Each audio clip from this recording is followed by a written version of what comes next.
Kırım günümüzde yıllardır statüsü tartışmalı bir bölge.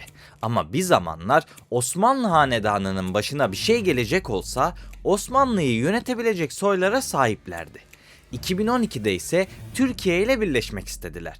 Gelin bu videoda Kırım'a ait tüm bilgileri masaya yatıralım ve bilinmeyeni dillendirmeye başlayalım. Videoyu beğenerek bana destek olmayı unutmayın.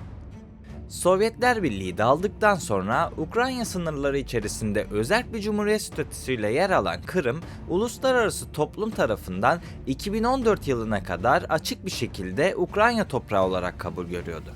Bu durum Birleşmiş Milletler kararlarına da yansımıştı. Ancak 2014 yılında Ukrayna'da yaşanan siyasi kriz ve yönetim değişikliğinin ardından dengeler hızla değişti. Bu süreçte Rus askeri birlikleri resmi üniforma taşımayan ancak Rus bağlantısı uluslararası basın tarafından açıkça dile getirilen unsurlar aracılığıyla Kırım'a girdi. Ardından çok kısa bir zaman diliminde yoğun tartışmalar eşliğinde bir referandum düzenlendi.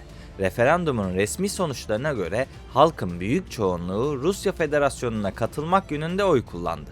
Ancak bu oylama Ukrayna Anayasası'na aykırı olması, uluslararası gözlemcilerin büyük bölümünün sürece katılamaması, çok kısa sürede ve askeri baskı ortamında yapılması gibi nedenlerle Batı ülkeleri ve Birleşmiş Milletler Genel Kurulu tarafından meşru kabul edilmedi.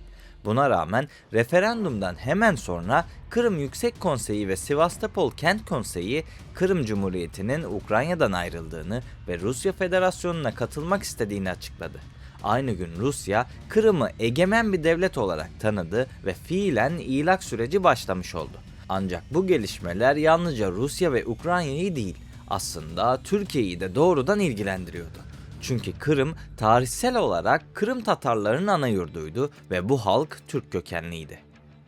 2014 sürecinde Kırım Tatarlarının önemli bir bölümü yapılan referandumu boykot etti. Bunun temel nedeni Rusya yönetimine duyulan tarihsel güvensizlikti.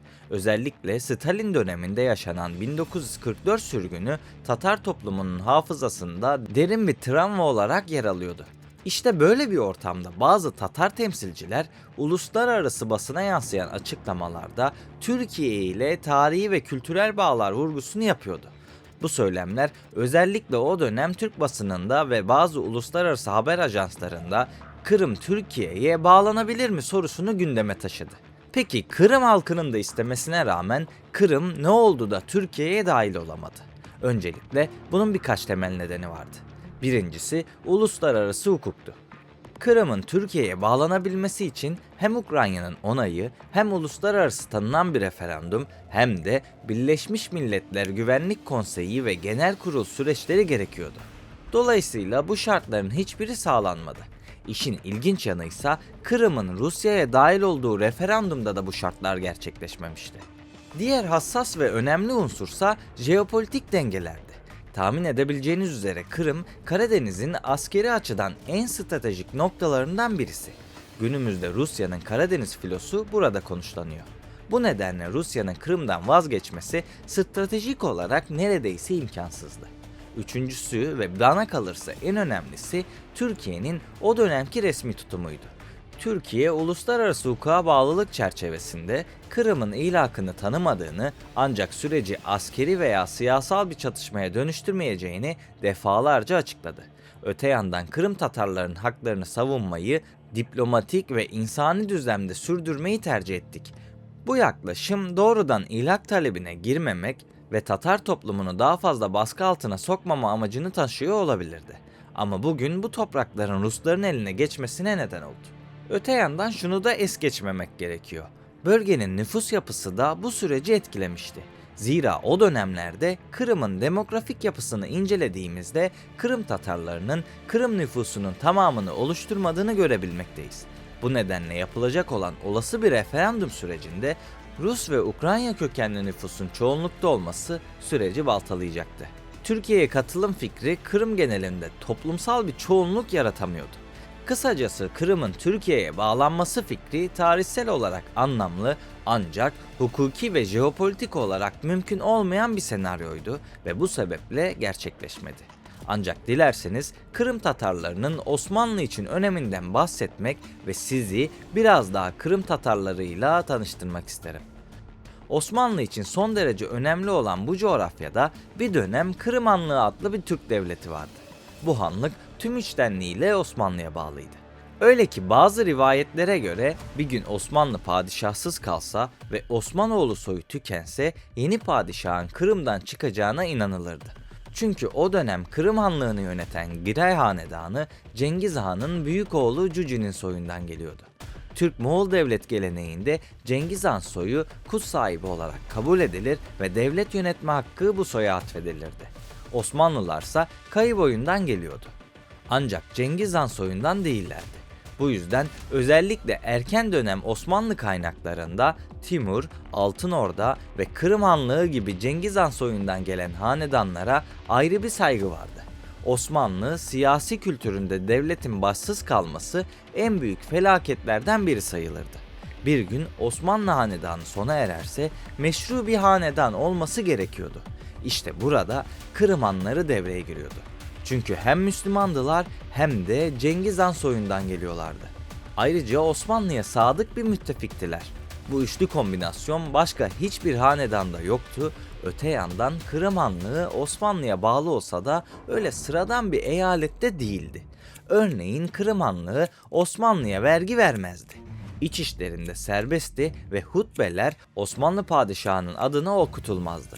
Yani Kırım Hanı Osmanlı'ya bağlıydı ama eşrafı hanedan statüsündeydi. Bu yüzden Osmanlı protokolünde Kırım Hanı vezirlerden bile üstteydi ve bazı törenlerde padişaha çok yakın konumdaydı. Ancak Osmanlı soyu tükenirse Kırım Hanedanı soyu devam ettirir fikri bir kanun niteliğinde değildi. Sadece saray çevresinde konuşulan olağanüstü hal ihtimali olarak kabul gören bir gelenekti.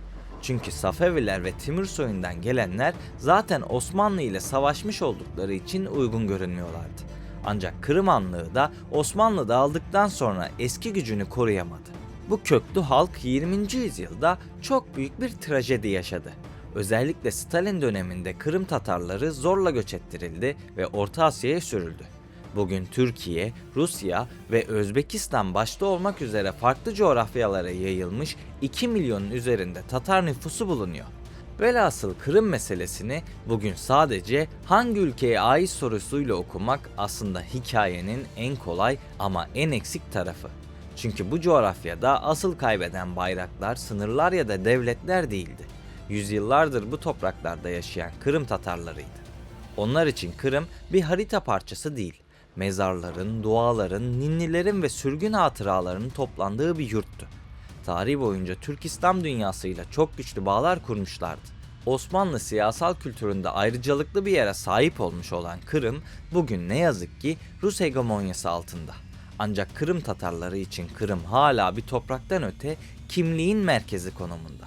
Dünyanın dört bir yanına dağılmış olan Kırım Tatarları dillerini, bayramlarını, ağıtlarını ve elbette bir gün geri döneceğiz inancını hala ayakta tutuyor.